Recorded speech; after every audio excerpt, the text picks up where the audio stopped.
Assalamualaikum warahmatullahi wabarakatuh. Saya Foky Fuad, dosen program studi ilmu hukum Universitas Al-Azhar Indonesia. Setelah kita membahas mengenai filsafat hukum, pada pertemuan kali ini kita akan membahas mazhab-mazhab yang ada di dalam filsafat hukum. Terdapat beberapa mazhab yang akan kita bahas. Yuk, kita duduk santai saja, pasang earphone kalian, dan kita saksikan video berikut ini. Saudara, kita akan melihat lebih dalam lagi tentang mazhab hukum alam. Di dalam mazhab hukum alam terbagi atas dua mazhab lagi, yaitu mazhab irasional religius dan mazhab hukum alam rasional religius. Tokoh di dalam mazhab hukum alam irasional religius adalah Thomas Aquinas sebagai salah satu filsuf terbesar yang ada di dalamnya. Ia mengatakan bahwa hukum alam itu berasal dari Tuhan. Untuk itu maka ketika Anda bertanya hukum yang benar itu seperti apa, hukum yang benar menurutnya adalah hukum yang sesuai dengan apa yang Tuhan kehendaki di dalam setiap kitab suci. Kitab suci itu adalah hukum Tuhan. Dia adalah hukum alam yang tertuang di dalam skrip tulisan. Yang itu Anda patuhi sebagai sebuah kehendak Tuhan. Di dalam kitab suci ada pula tuangan moral, ajaran-ajaran moral, sehingga di dalam hukum alam, moral itu melekat di dalam hukum, tidak terpisah.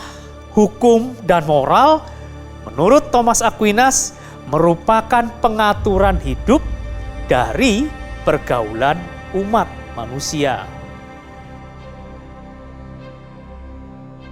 Bagaimana pandangan Thomas Aquinas terhadap hukum alam? Menurut Thomas Aquinas, hukum alam itu dapat terbagi atas 4 kategori.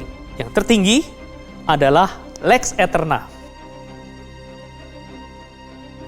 Hukum kehendak Tuhan yang tidak dapat ditangkap oleh panca indera manusia. Mari kita bicarakan hal yang sederhana. Pernahkah Anda membayangkan, bisakah Anda memikirkan apa yang Tuhan kehendaki? Tidak bisa. Tuhan bekerja penuh kerahasiaan.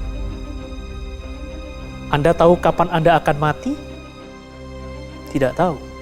Anda tahu kapan Anda akan mendapatkan pekerjaan di mana, rezeki Anda ada di mana? Kita tidak tahu.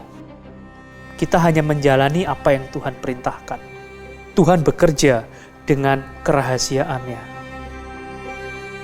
Tetapi ada yang disebut dengan lex divina. Hukum kehendak Tuhan yang masih dapat diterima, ditangkap oleh panca indera kita sendiri. Mata Anda dapat melihat bahwa itu adalah hukum alam yang merupakan kehendak Tuhan. Ketika Anda melihat dan membayangkan, mungkin Anda melihat matahari setiap hari yang terbit dari timur ke barat. Itu adalah hukum Tuhan.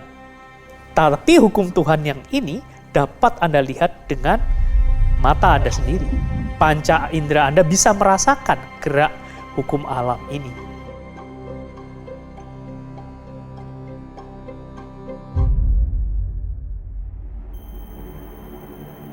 Selain itu, ada lagi yang disebut lex naturalis, hukum alam yang merupakan penjelmaan lex aeterna ke dalam rasio manusia.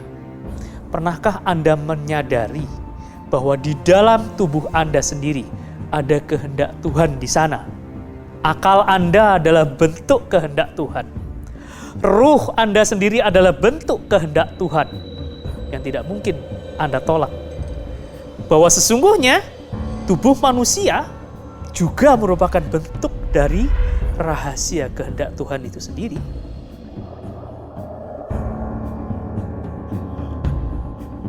Dan yang terakhir adalah lex positivis, hukum kehendak Tuhan yang itu diterapkan di dalam kehidupan manusia secara konkret dalam bentuk putusan-putusan pengadilan serta undang-undang. Bahwasanya setiap putusan hukum, apakah itu berbentuk undang-undang ataukah putusan pengadilan, kesemuanya harus sejalan dengan hukum Tuhan dan tidak boleh bertentangan dengan kehendak Tuhan. Salah satu kehendak Tuhan adalah keadilan, sehingga hukum itu menurutnya tidak boleh bertentangan dengan prinsip keadilan.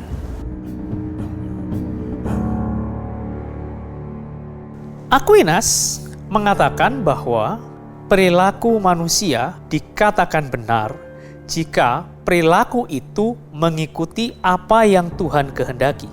Anda harus sadar, manusia, saya, kita semua harus menyadari bahwasanya alam semesta ini diciptakan sebagai bentuk dari kemuliaan Tuhan. Mazhab hukum alam ini mengajarkan kepada kita bahwasanya ketika kita hidup, kita harus bisa mengetahui mana yang baik, mana perilaku yang buruk. Setiap orang, diri saya, Anda sendiri harus mengetahui dasar-dasar dari moral. Kebajikan itu harus Anda pegang, yang baik harus Anda lakukan. Hindari setiap perbuatan yang tidak baik, hindari perbuatan yang berpotensi menimbulkan kerugian, hindari perbuatan yang dapat menjurus pada kejahatan.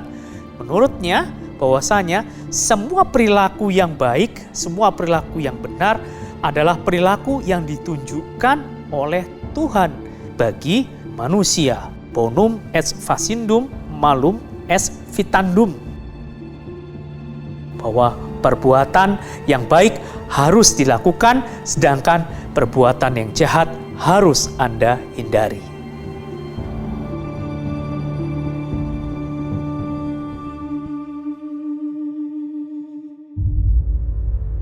Thomas Aquinas juga menyatakan bahwasanya negara adalah bentuk dari sekumpulan manusia yang sempurna.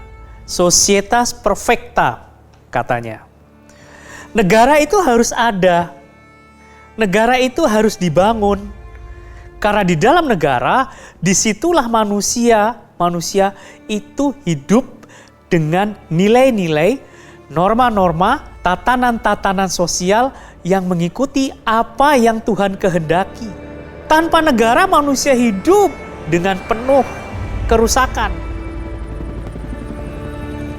Tanpa negara, manusia akan terpecah-pecah. Yang kuat akan membunuh yang lemah. Yang kuat akan menindas yang lemah. Oleh karena itu, di dalam negara, ia mengatur perilaku manusia agar sesuai dengan apa yang Tuhan kehendaki itu tadi. Nah, di dalamnya, negara harus memiliki sebuah kewibawaan. Pemimpin yang berwibawa, di mana rakyatnya patuh pada apa yang dipimpin.